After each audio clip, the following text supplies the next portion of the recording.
Whale Who! Huh? What? Whale Who! Whale! Kill it! Well, that was easy. What do we do for the next 2 hours? We got like 2 hours left on time. Oh.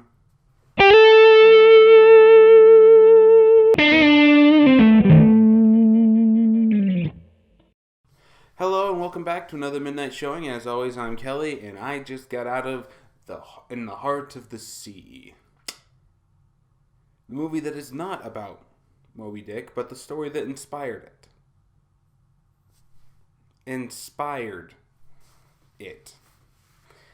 Yeah, this movie was pretty boring. And you think there's going to be a lot of whale in it?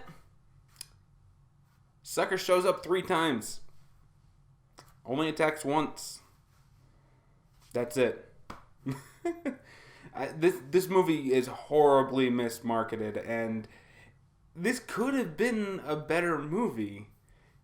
Probably would have been a shorter one, if not for the obvious shoved in scenes, which is basically the opening montage of the writer of Moby Dick getting the story from the quote-unquote survivor, in which, I'm sorry, there's just so many logic problems that this raises up.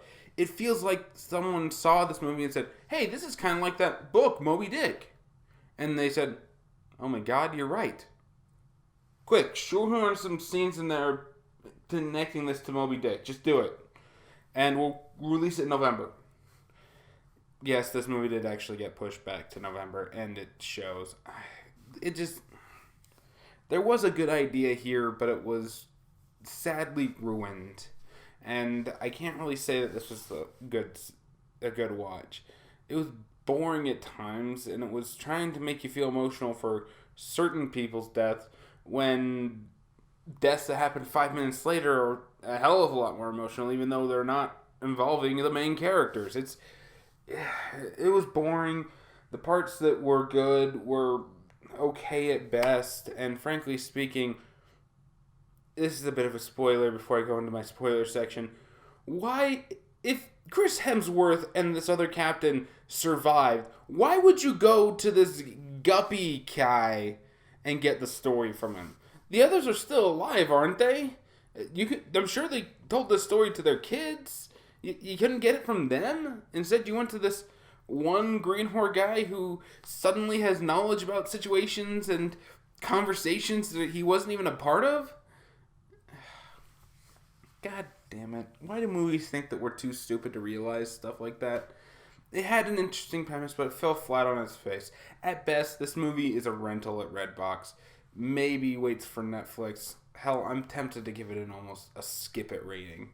There were some good stuff, especially the practical effects involving the whale slaughter, but that might also go into a negative I'll talk about in a minute. But yeah, if you're wondering my final verdict, I'm going to be charitable because it's the Christmas season and say wait till Redbox or Netflix it. It's not worth seeing in theaters at any price, especially in D-Box or 3D. It's just, no, the whole thing is filmed so, okay. So, the premise behind this is basically the story that we don't know about Moby Dick and how it got written. So the writer, played by the same guy who did Q in the new James Bond films, goes to the now old version of this guppy sailor, Greenhorn, that was on the ship in question where the incident happened. And he pays him for his story. The guy's a drunk, and he manages to convince him, so he starts telling him the tale. We spend about 25 minutes inside of that scene, by the way. In that stupid opening scene, trying to convince the drunk to tell the tale about this. Oh, God. And if I'm wrong about how long that scene is, that's because of how long it felt. Ugh. And we start off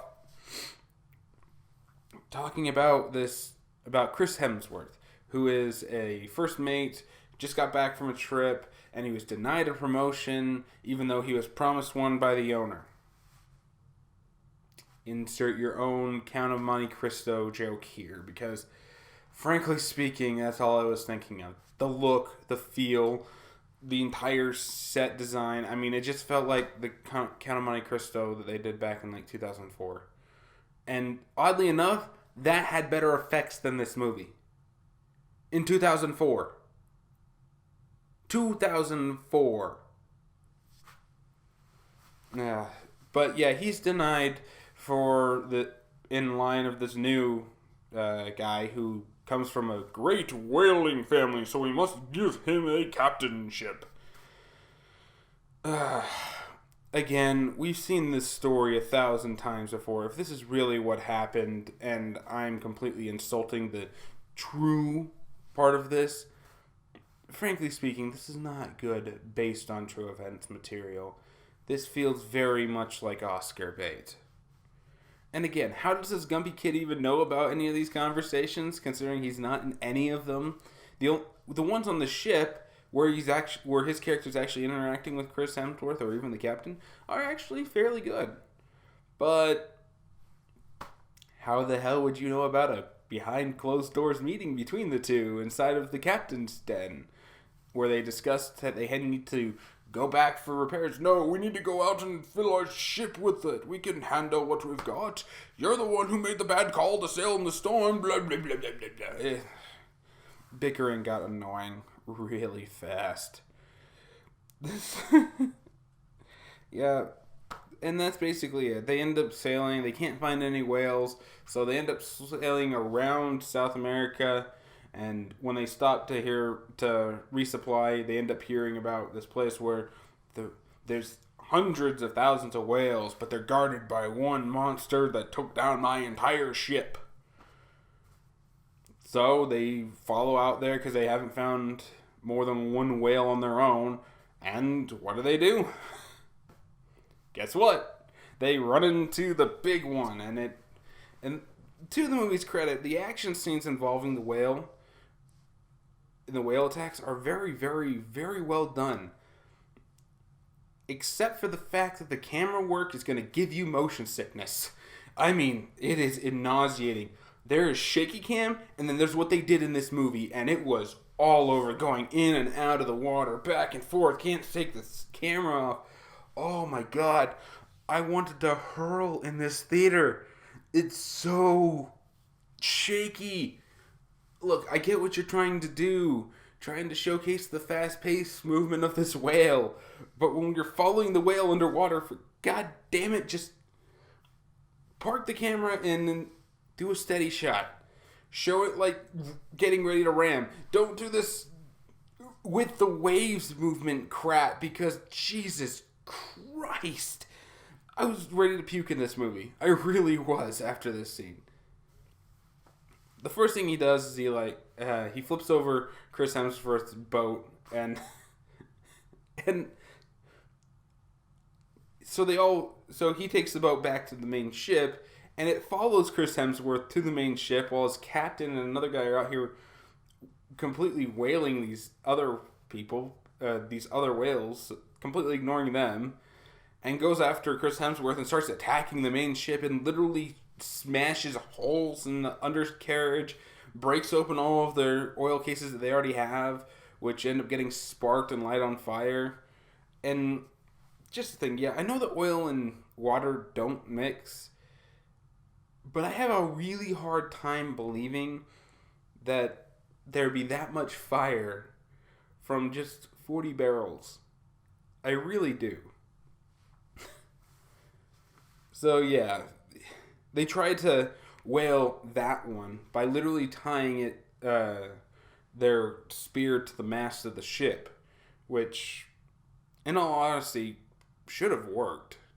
The ship should have been pulled. It shouldn't have pulled through the whole mast. Even though the thing is the size of a ship, those things are not built to come apart, people. It's like trying to rip an entire tree in half. You're more likely to grab the entire root out than you are to rip the tree in half. But yeah, so Chris Hemsworth manages to spear it, and it drags the whole freaking mast with it, just breaking it off, causing it to go over. The rope is for some reason attached to the anchor, which comes flying and almost hits a guy. It's actually some pretty brutal action. And after that, it becomes a Lost at Sea movie. That's about the first hour of this movie, including all the flashbacks or flash forwards from the flashback that is the movie to the obviously shoehorned in scenes involving the Moby Dick stuff. And then it's just that stupid scene from Unbroken that I hated so much when I saw that, where they're just lost at sea, where they're all starving. And to the movie's credit, the makeup is actually done pretty well. They all do look like they are starving and getting worse. Chris Hemsworth could have probably been done a little bit worse. He had chapped lips, and well, he managed to maintain his shirt though. Everybody else, they lost their shirt at some point, and they're skin and bones. But yeah, it's just a Lost at Sea movie. They got their ships together. They're trying to figure out what to do. Do we go to land? Do we do this? What are we gonna do? We don't have enough supplies to make it back there. And as far as I can gather, we can't anywhere close, so... Yeah. It's just boring. It's boring. You know what happens next. I don't need to explain it. They may have found land, but then they have to go back out on the water, making the whole land trip pointless.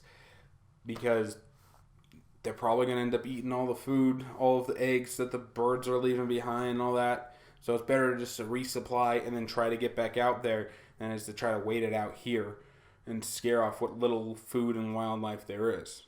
Okay. Makes sense. We spend another 30 minutes out in the sea with them just drifting and occasionally having a conversation where they're all talking like this because we are not healthy. And boring. God damn it! I don't mind you trying to showcase what the people are going through, but you gotta do it better than this, because god damn it, it's just so boring. Let them talk. Yes, they can do hoarse. They can do whispered. But you can also turn up the volume on the camera so that we can hear them. We can actually hear them so it doesn't sound like they're mumbling all their words and I can't manage out what's going on. And they all get found. There's some cannibalism in there, but I'll discuss that in a second. But they get found. That's the basis of the story. They end up going to tell them, oh, well, a whale took down a ship. We can't have that because it'll ruin the business. Evil talking head business is bad. And that's it. The end of the whole movie. There's a little joke about them finding oil on land. And it's like, that's impossible. Like, this was some kind of PSA for whaling that was done back in the freaking 18th century. What? This movie was ripe with problems, and it was fucking boring as shit. So, yeah, going into some of the good things, Chris Hemsworth does a good job, although his accent sounds really funky at the very beginning of this movie. I don't think he knows how to do a very good American accent. Odd enough, I actually saw the Red Dawn remake. His accent in that one was pretty good. But inside of this, maybe he just doesn't know how to do 18th century American talk. Why did they even not let him keep his Australian accent? He could just been an immigrant that came over. Oh wait, this is inspired by true events. We gotta make it as accurate as possible. Hence why there's a whale that's bigger than anything that we've ever seen that destroyed a ship and followed them all the way to this island. Remember how Moby Dick was about, business is evil? And how man is no match for nature? Well, that was actually inside the book, but not done like this.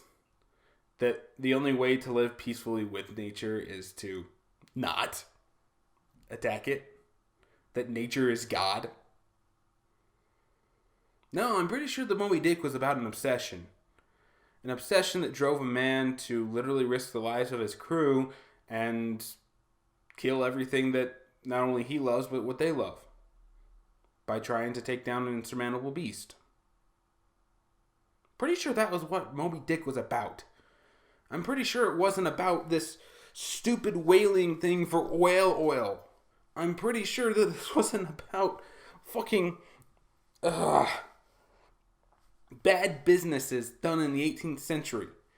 Whaling is not done like this, by the way. Modern age. Just to let you know. It's probably just as brutal and probably just as bad. But it's not done like this. I'm pretty sure nowadays they net the things, and taking out a big enough ship, they can literally just pull the sucker on board. Now, we don't throw the harpoons in them.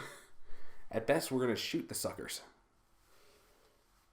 But yeah, the whole thing's about whaling oil, and going into some more of the good, let's talk about the practical effects in this, because this takes place 90% on this ship, and much like Pirates of the Caribbean, they're actually on a ship. They're not on a set that looks like a ship, like they built a small piece of a ship and have greenskins around. No, they're actually on a ship, filming on a ship.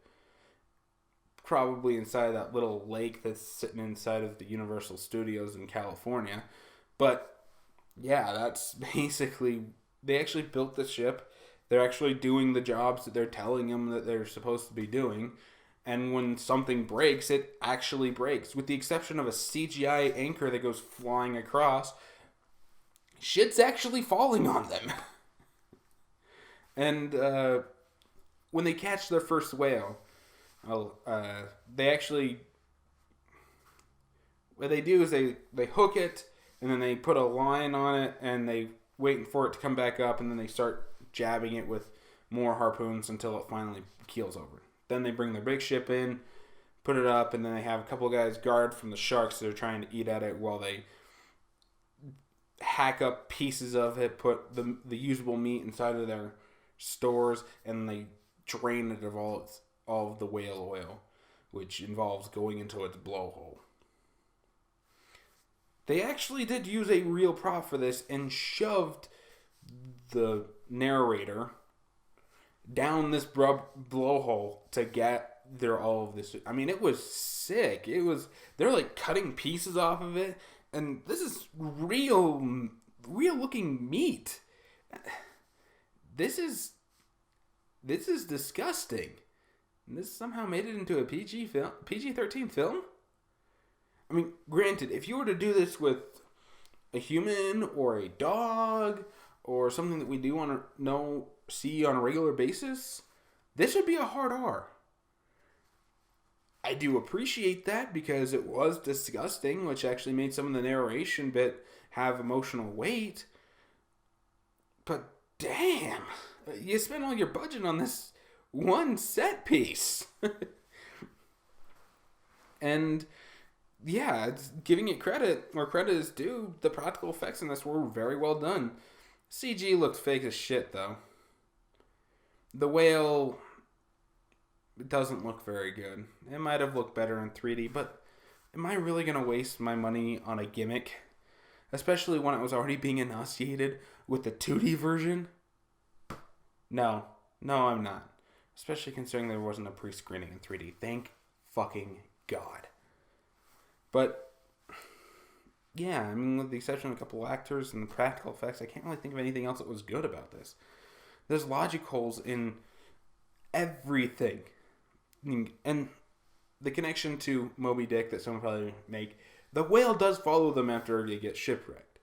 During a storm, Chris Hemsworth can see it swimming nearby while they're all trying to survive in a storm. Okay. And it pops up again, and they have their one spear ready, and make it count, you're only going to have one shot. And the thing rolls up right next to him and literally looks Chris Hemsworth in the eyes. Puts down his spear, and the thing swims away. How do you equate this to Moby Dick? It doesn't make any sense. It really doesn't. Why would the fish follow them?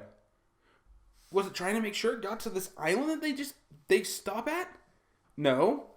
Because it follows them after that. Was it trying to protect the herd? That's why it attacked them? If it was going to do that, then why did it come down? God damn it, this doesn't make any sense. And if there's one thing to take out of this, it's that this wasn't a bad idea. If you wanted a shipwreck movie, make a shipwreck movie. And make that be the focus. Remove this crap about them getting the story from other places. Focus on the actual people trying to survive. Folks, give Chris Hemsworth and the captain more scenes where they're bickering heads or they're actually talking with each other, because those were by far the best scenes in this film. Because they actually had character. They meant something. Let us get to know the crew. The only other person on the crew that had any form of characterization wasn't even the freaking greenhorn. It wasn't the captain's cousin, who is one of the upper officers, who ends up shooting himself for his captain later. No. It was the guy who played Dr. Crane in the Nolan Batman films, whose name I can never remember. Him being a recovering alcoholic as the second mate of the entire crew. I mean, he's the only one who has any form of characterization. He's the only one who actually had any form of personality. And the movie, focuses on him when he decides to stay on this island and die instead of risk going back out there to try to save humanity. It's just try to save the rest of them. And it focuses on them and has this big emotional moment between him and Chris Hemsworth, because apparently they had some background of being kids that grew up with each other. And by God, I should care about this. I should. I didn't give a shit about his death, because 10 minutes later, when they're out in the sea, they end up having to draw one boat draws lots, where selfish McDouchebag blows out his own brains so his captain can live. But on the other ship, one of the crew members dies, and before one of the guys the greenhorn tries to set him out to sea to rest, Chris Hemsworth stops him and says, "A sailor does not throw away that which could save his life." And they have to eat the dead body to survive. Yeah, it dives into cannibalism here. That death, that choice, the looks on all their faces, the sickening part of them actually meant something. You could actually see some emotion there. You could see it. That was much heavier a death scene than the only other character named person on this ship.